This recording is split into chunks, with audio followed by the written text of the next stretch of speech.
This is the 18 Strong Podcast with Jeff Pellizzaro, episode number 37. Welcome to the 18 Strong Podcast, where you get direct access to the world's greatest experts on training harder, practicing smarter, and playing better golf. Now, here's your host, Jeff Pellizzaro. Hello, 18 Strong golfers. What's up? This is Jeff Pellizzaro, the host of the 18 Strong Podcast, golf fitness professional and physical therapist. Thanks for coming to the show today, and if you're a first-time listener, I especially want to thank you, and hopefully we'll keep you entertained and keep you coming back. We've got a great show for you today. If you are new to the show, you can find out a lot more information about 18 Strong, the podcast, and the website simply by going over to 18strong.com. And don't forget to subscribe to the 18 Strong podcast either on iTunes, Stitcher, and all those other places. I'm really excited about all the things that are happening with 18 Strong. There's a lot of good things coming down the pipeline, and we've got a lot of new content coming for you guys on both the podcast, as far as lots of great guests that are coming up and scheduled, but also on the video front. We're going to have our YouTube channel launched very soon, and so you'll be finding out more about that by going to 18 Strong. And if you are on the email list, currently you'll get information when new videos are posted and all that good stuff. If you're not on the list, and I know that you all out there like free stuff, go ahead and go to 18strong.com and sign up to get our free ebook, 5 yards in less than 5 minutes, and that'll put you on the email list, and you'll get all the new content. You'll be alerted when new podcasts come out. But most importantly, it's going to add a few extra yards to your drive simply by doing a couple little drills that we have in there. And we've actually done a little filming for some of the drills. So there will be some videos accompanying the ebook that you have, and if you've already got the ebook, I'll be sending that video out when it's ready to go. So soon you'll be having that. But now on to today's guest, who is Matt Ginella. And Matt, you may know from the Golf Channel, and he seemingly has what I think appears to be the greatest job on earth. And from as an outsider looking in, it appears that Matt simply goes to the greatest golf courses and greatest places in the world to play golf, gets to hang out with the locals, hang out with the professionals around there, go have a couple cocktails, eat at the greatest restaurants, and then comes back and reports to the Golf Channel.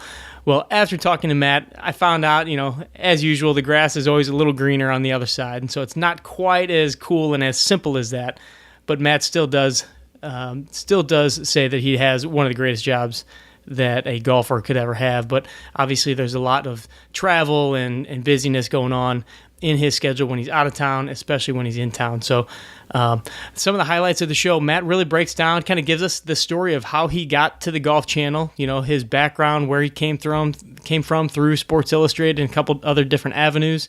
And then he gives us some tips as far as how to stay fit on the road. What are some of the tricks that he uses? A guy that has a very, very hectic schedule, and when he's on the road, he's hardly got any time for fitness and all that stuff. So, eating tips, fitness tips, what's he do when he's at home, what's he do on the road?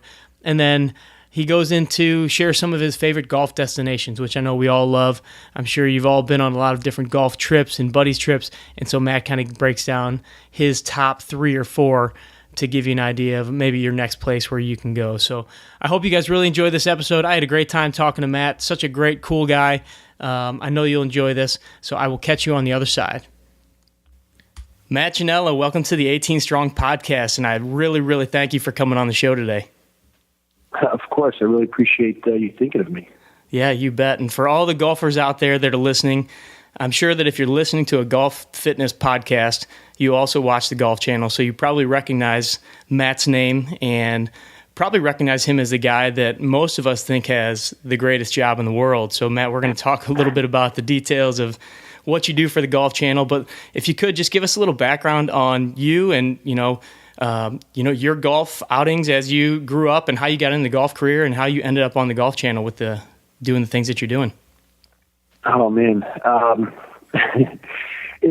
I grew up in Northern California, and I have an uncle who played pretty high-level golf when he was, late teenager, and he was into the game, and every now and then I would, be curious as to, what he was doing, where he was going, and who he was playing with. And growing up, I actually ended up getting a job at the golf course where he played with a lot of his buddies. And I would, be picking the range or parking carts or, changing grips in the bowels of our little cart shed of little, Oakmont Golf Course in Santa Rosa, California. And eventually, earned the right to kind of join his group from time to time. I was terrible, but they would have me tag along, and I had brief introductions of the game throughout my youth, because I was also playing baseball and football and basketball and soccer. I actually rode horses growing up. So golf was one of the things I did, but eventually it became the thing I did for work, for pay, to sort of pay the costs of sort of managing a car in your teenage years. And summer breaks, I would work at the golf course and eventually join the superintendent staff and mowed greens. And I loved that aspect of it. If I wasn't doing what I would do today, I would have gone back to agronomy school and been a superintendent. And someday I kind of see myself working as a part of a crew, maintenance crew on a golf course. I love getting up early and being out on a golf course. Yeah. I eventually played golf at St. Mary's College in Northern California. The only reason why I could make the team, as sort of a 3 or 4 handicap, is because the team was so bad, and we had 4 coaches in 4 years. It was a horrible program, so I got lucky in that sense. They're much better now. They've got a great program, Division I, legitimate golf school now, but it wasn't when I was there. But I got to kind of keep my interest in the game and kept playing a lot of golf, and then eventually ended up at Sports Illustrated as an intern. Moved to the East Coast, sort of chasing dreams after graduation from St. Mary's College, and landed an internship through one of my uncle's friends who knew somebody, got me in the door, and then from there I happened to be at the right place at the right time. About 8 months or 9 months into my internship, the guy who was the golf photo editor, the guy who managed sort of the images that would go in the magazine, all relating to golf, hiring the photographers, editing the images, keeping track of logging all the film that came in from shooting golf courses. He was going to leave, and he said, "I'll teach you how to do my job, since you're the only other person around here interested in golf." Wow. This was pre-Tiger Woods. This was 1996. Tiger was an amateur at the time, but he hadn't stormed on the scene. So he trained me to do the job, and as he left, they hired me to be the golf photo editor. It would happen to be the same week that Tiger turned pro. So the 1996 Milwaukee Open was my first week as Sports Illustrated's golf photo editor, and that was Tiger's first term as a pro. So that was again more good timing, and once I realized that I didn't want to only just do photographs, I didn't want to only just be part of the photo department, I applied to and got into Columbia's journalism school, because I felt like I wanted to learn how to write and be, participate in that aspect of what was going on in journalism. And graduated in 2003 from Columbia, and that really opened up a lot of doors for me. I was at Golf Digest. I went from Sports Illustrated to Golf Digest to be the director of photography while I was at Columbia. So I was doing Columbia part-time. I was trying to, get the degree in writing, but I was also, having success and progress in the world of photography as a now director of photography at both Golf World and Golf Digest. So things were progressing and taking up a lot of my time. I was having a blast going, covered 11 Masters, 12 U.S. Opens, all the Ryder Cups since 97. It was, as you can imagine, it was a great run of covering the game. And in 2006 at Golf Digest, having earned my degree in writing, and they needed someone to be their travel writer, and I had done a variety of small assignments for Golf World and Golf Digest and the website at that time. They gave me the job as the travel writer at Golf Digest and Golf World magazine. So I made the leap out of print out of photography and into writing. And that was I credit Columbia's journalism degree as the sort of what allowed them to make that leap of faith there, and because that doesn't happen very often. So I got lucky, really. Awesome. From that, from that, then 2.5 years ago, or probably about 3 years ago, Golf Channel called and asked me down for a couple trips to appear on Morning Drive to talk more of a lifestyle component of the game, because I think they were talking a lot about the tour, players, the coaches, and I think they wanted to expand Morning Drive to cover more aspects of the game and not just the tour players. And so for me, it was a perfect fit. And luckily, they felt for them it was a good fit. And again, they took a chance on me making the leap. So I've made the leap from photography to writing, and then made the leap from writing to broadcast. In each case, someone essentially took a chance on me, and that's, I guess that's how you get where you get. Yeah, it all goes to show that putting in the hard work and sometimes being at the right place at the right time, knowing the right people, and just then taking those leaps of faith really kind of lead to where you want to go. And I'm sure this isn't necessarily where you saw yourself 10, 15 years ago, but it's crazy how our paths lead us in certain directions. Yeah, it's funny because in college, I was also, did all the radio for the football and basketball teams. I was the play-by-play announcer. I thought for sure that's what I wanted to be. And at one time I had the dream of being a SportsCenter anchor. Obviously, most kids probably back then, SportsCenter was it, and the anchors were so colorful and brought such a enlightening spin on the world of sports for us on a regular basis. It's where we got all of our news between SI and SportsCenter. And I thought I was going to make a run at being a SportsCenter anchor, but obviously got sidetracked, went to Sports Illustrated. So the fact that I'm back all the way back to broadcasting, and doing some form of covering the game by talking about it is sort of where I was in college and thinking about that route. But it is weird how it all has unfolded. It's been a blur too. I've had a blast. I bet. So if you could give us a little bit more detail about, what it's like when you're going on these trips. If you could maybe lay out, like, what does a week of travel look like for you? And then what does your week look like when you're not traveling, when you're back at home doing the morning drive?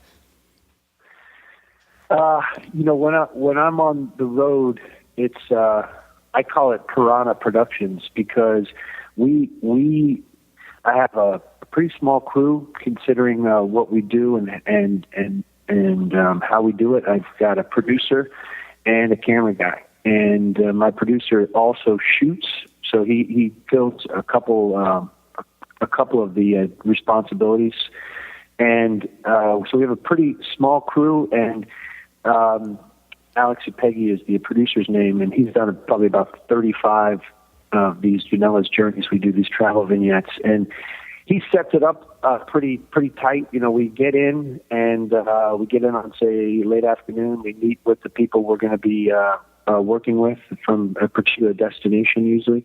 And then we start early the next day, sunrise. We go sunrise to sundown in every one of these cases. It's multiple clothing changes. It's usually multiple golf courses. It's interviewing, whether it's the head pro or the GM or a local tour pro or a local celebrity that feels passionate about that destination.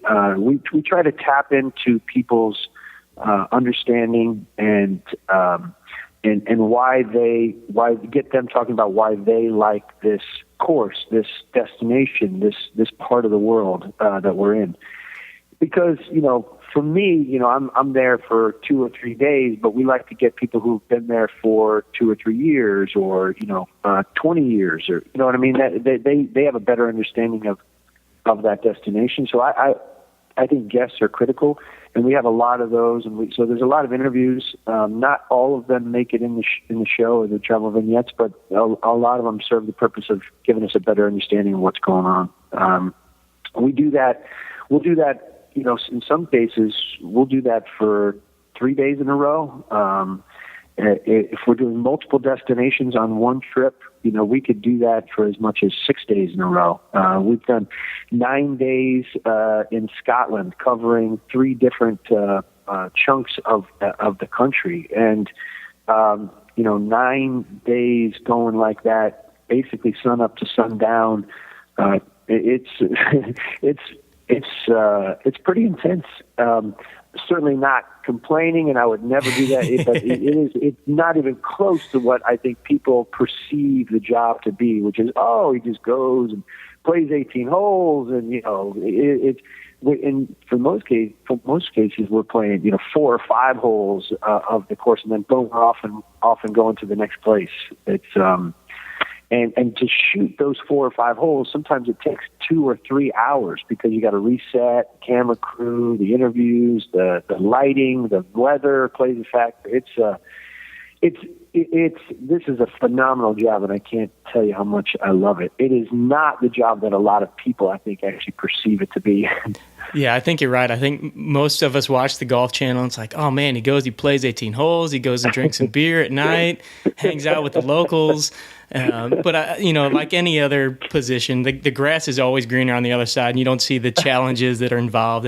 And I would like to talk about a little bit of that stuff in just a bit. But what's your week look like then when you're in studio and working from Orlando? Oh yeah. All that being said, I actually get more sleep when I'm on the road than I do when I'm at home, because when I'm home, I'm usually on the show 4 or 5 days a week, and the show usually starts at 7 a.m., which means it's a 3:45 a.m. wake up call. It's a get to the studio by 4:30, 4:45. We have a 5 o'clock meeting. We have 6 o'clock makeup. We're on set and mic'd up by 6:30.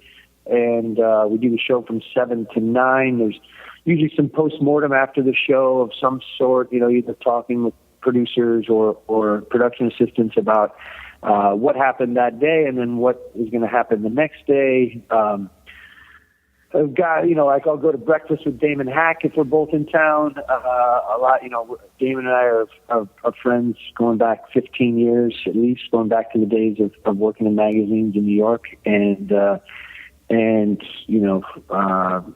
So some sort of breakfast, and then usually go to the gym. I have a personal trainer that I got as soon as I got down to Florida a little over 2.5 years ago. I try to go to the gym after breakfast, and I usually will come home and take a nap. try to get about a 2-hour, hour and a half to 2 hour nap every day, and then reset and start working towards the next day and prepping material that I will talk about the next day on the show. That's really a set routine. If I'm in town, that routine is something that I find comfort in, and I try to plug myself back into, even if I'm only home for a day or 2 or 3 days, boom, I'll try to fall right back into that routine when I'm home. I find it to be critical to sort of not only my physical health, but my mental health. Yeah, I think finding a routine in all aspects, fitness, diet, all that stuff can really help to optimize, just our mental capacity and staying on track with our goals and things like that. And as far as routine, I'm sure when you're on the road, you've got obviously you're going to be in different places and your time frames are going to be different, but I'm sure you have some sort of a routine there. And let's talk a little bit about some of those challenges that you have on the road, especially since this is a golf fitness podcast. Let's talk about the challenges of staying fit, keeping a healthy diet, and what do your routines look like when you're on the road? Well, there's no time to really work out. There's never that downtime that I think, going back to sort of first parts of these conversations, there's no downtime when I'm on the road. So, either catching planes or transferring the planes and arriving, and then really, time is of the essence on these trips, because time is literally money for the crew and for to the extent of the state. So we try to maximize like a day or 2 or 3 on the road by shooting as much as you can. And you go sunrise to sundown, there's no time, and there's basically no energy to continue sort of a workout routine. So what I've done is I really cut down on my eating, and I eat a lot smarter. I actually eat a lot smarter on the road than I do when I'm home, because when I'm home and I'm going to the gym, I can feel like, I can maybe have a little more liberty with what I'm putting into my body, because I'm burning more calories, And when I'm on the road, I feel like I eat a lot more fish. I eat smaller portions. I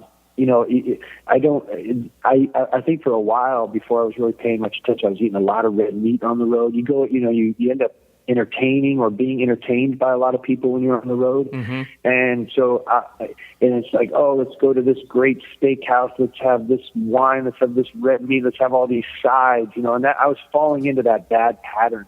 And, I really have stopped doing that almost entirely. When I'm on the road, like I said, it's more salads, it's more fish, it's a lot less alcohol, it's more water.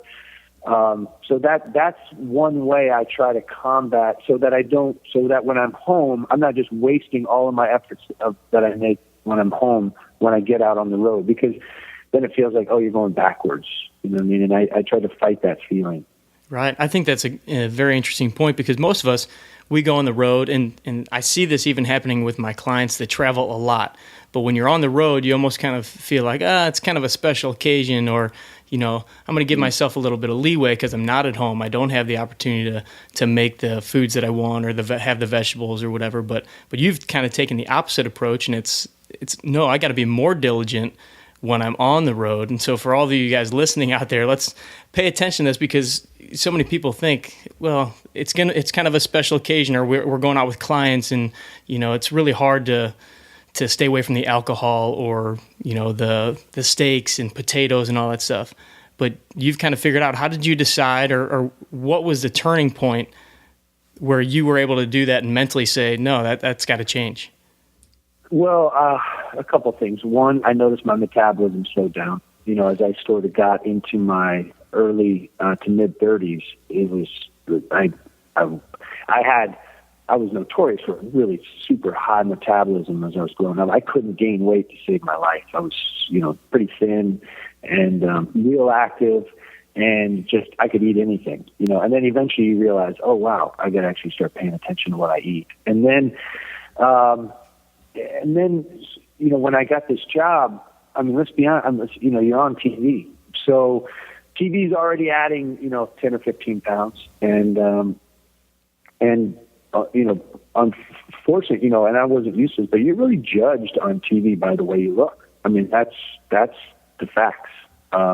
Whether we know we're doing it or not, when we're watching TV, we're sort of judging the people we're watching, Sure. And I just felt like if this is my job now, this is my profession, this is the way I earn a living, and I want my content to be good, but I also want sort of that shell of who I am. I want to feel good about who I am. So that was and with these early mornings that are morning drive, or these long days that I have on the road, the investment in the personal trainer on a regular basis is what helps get me off that couch. When I'm really dog tired and I have an appointment, the personal trainer ultimately holds me accountable. She's the one that's, staying on me like, hey, are you going to be here today? Let's go. Let's do that. You know what I mean? That and when you get really run down or you're travel weary, sometimes you need that little extra push. And, that's really changed my life. I got to be honest with you. Yes, being on TV sort of inspired me to make more of a commitment to myself, but I couldn't do that if I didn't have that personal trainer. Honestly, I don't think I would have pulled it off. I think the accountability factor is probably the number one thing that can help somebody make a huge change in their life, and whether that be a personal trainer or having a buddy that you go to the gym with, because on the days that you don't feel like getting there, your buddy might say, hey, get off your ass and let's get to the gym. And same thing goes for you telling him to get there when he's not feeling it. And having that accountability partner just allows you to achieve those goals so much quicker. I know critical. you said It's critical. Yeah, absolutely. And the other thing is she pushes me to places I would never go on my own. You know what I mean? Right. If it's going to be 30 push-ups and she says 40, I would have probably stopped it. You know what I'm saying? Like, yep. Whatever number of reps or whatever the amount of weight or whatever it is that we're doing, and the schedule she sets per workout, I wouldn't organize it like that. I wouldn't work out various aspects of my body. When I go to the gym, I would just do bench press and I would do some squat. You know what I mean? It was so disconnected. And now I feel like I've got it in the hands of someone who actually understands what she's doing, and there's goals that she's trying to get me to hit that sometimes I don't even know what they are, but at the end she'll be like, okay, well, now we're going to push this up a little bit more. We're going to go here. Let's try to do this. And it's that accountability and that push are what I take advantage of. Yeah, absolutely. And I'm sure just like any good trainer, she probably makes you do the things that you don't want to do, right? I mean, the things that you're weakest at, she makes sure you do extra. Squat. I tell her I hate the word squat. I try to give her to come up with a different name, because the minute she says squats, I'm like, I know that for the next day or two, I'm going to barely be able to walk. Yep. We do pistol squats. Yeah. It's the worst thing in the history of mankind. But I do them on a regular basis, and I get so tight you can barely walk or sit down. Yep, absolutely. Hey, just a quick question about traveling on the road, and I know you said you don't get a chance to go to the fitness facilities or work out, but have you found any specific hotels or anything that have great fitness facilities for the guys that are listening that travel a lot? It's funny because I was trying to think of this, and for the most part, I don't see a lot of the gyms. Doral has a really nice gym. Sea Island has got a couple options for working out. The high end resorts now have stepped up their fitness game because people are much more into fitness now in general. It's not to say that I can really, I give a top 10 list of courses in a wide variety of slices and perspectives on a regular basis, and I couldn't give you a top 10 list of fitness centers at these destinations. It's not something we review or and that's probably something we should do. It's probably something I'm going to now start paying more attention to because of this conversation, because I'm like, wow, this is a legitimate hole in my glove that I don't know a lot about fitness centers. I don't know that a lot of people make their decisions of where they're going to go and how they're going to, why they're going to go there based on a fitness center, like they might say a spa or, or golf or some of the other off-course amenities. But I have noticed that almost, in the case of all the top destinations, they've definitely had to they're not just making renovations to their horses, they're definitely making renovations to their amenities, and one of those is the fitness center, because fitness is so much more a part of what's going on now in what we do.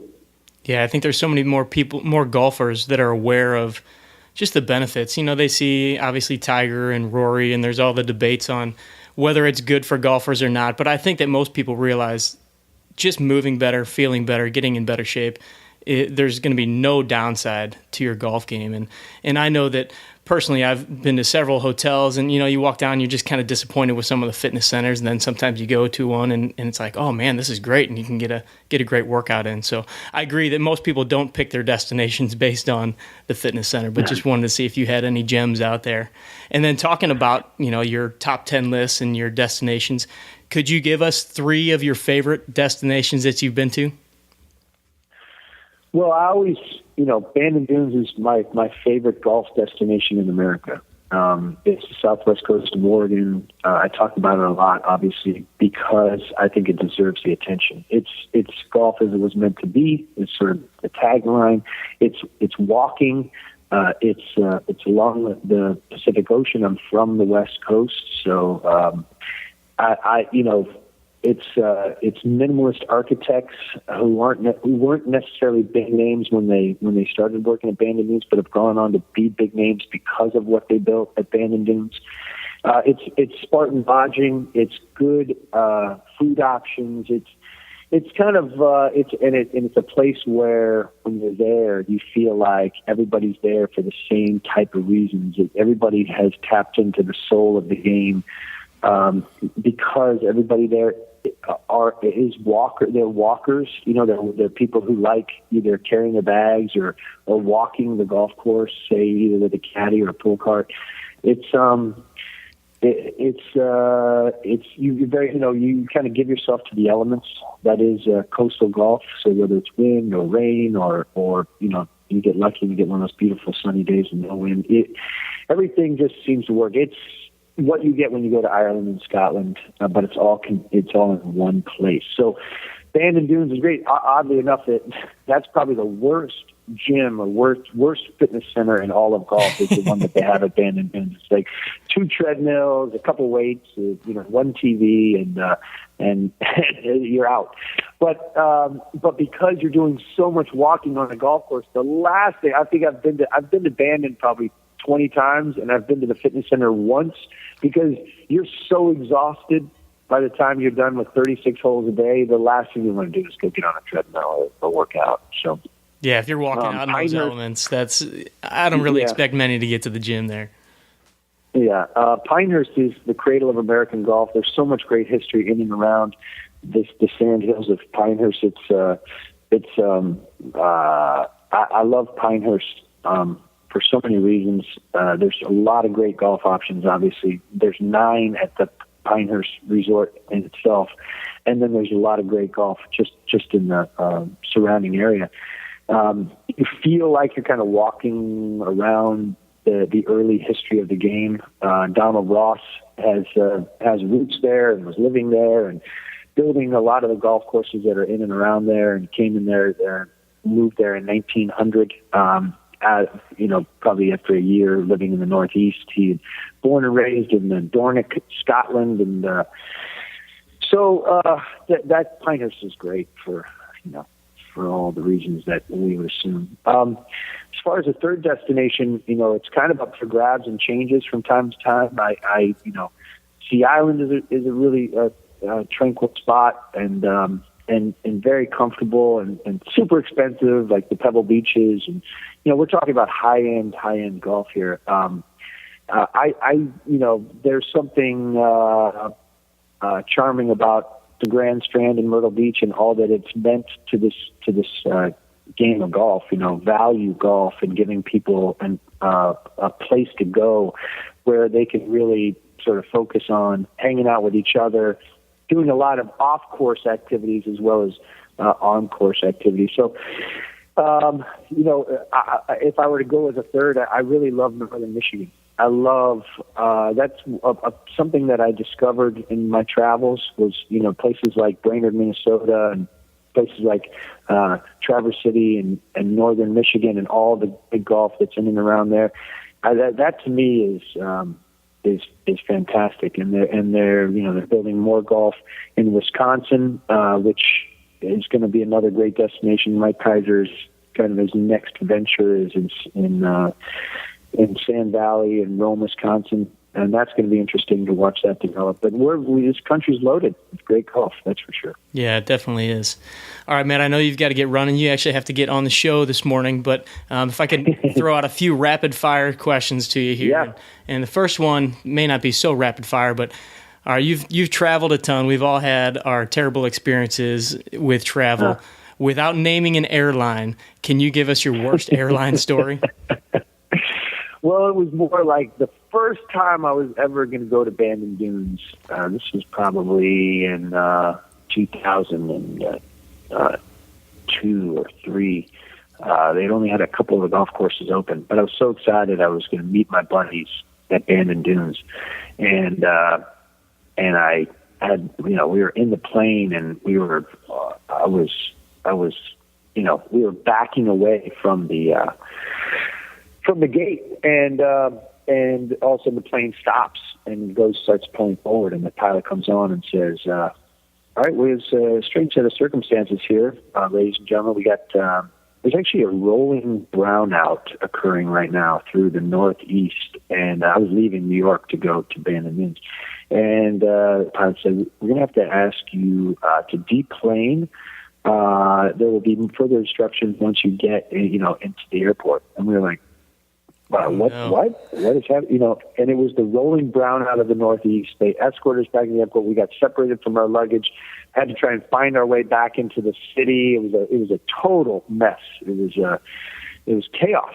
And, I proceeded to have to miss that trip to Bandon Dunes, and so I've made up for it since. But at that time, it was devastating. My buddies were going to Bandon Dunes, and I had to miss the trip. I mean, we didn't fly out.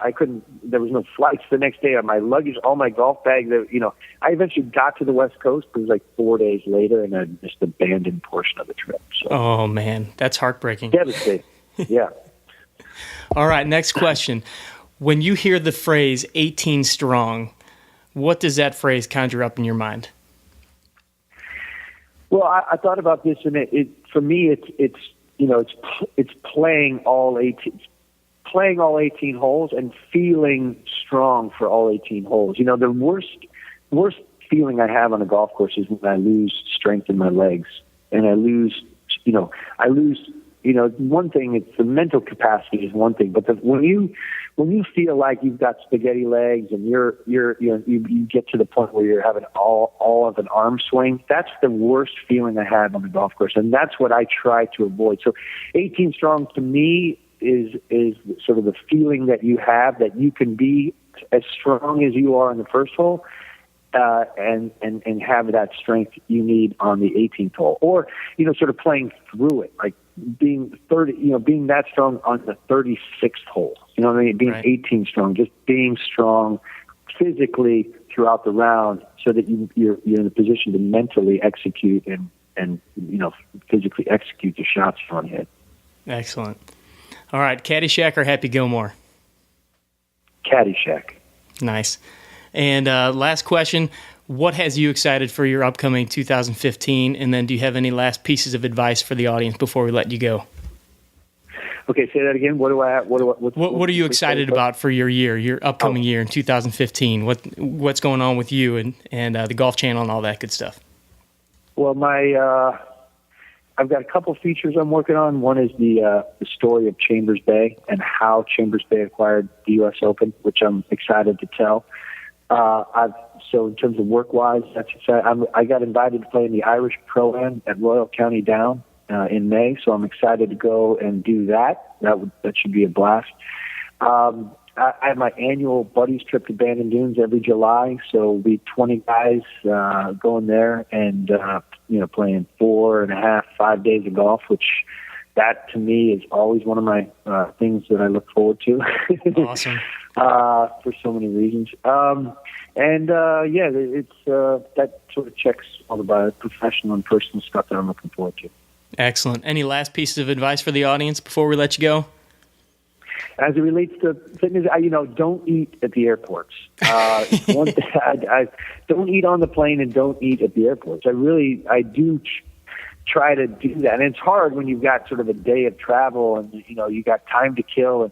But I'll go and if you eat at an airport, find a salad, because I just think what airports are serving up, is for the most part, 85% of all of our options in an airport is just terrible. It's terrible for us. It makes us feel bad. It's bad to travel with that stuff.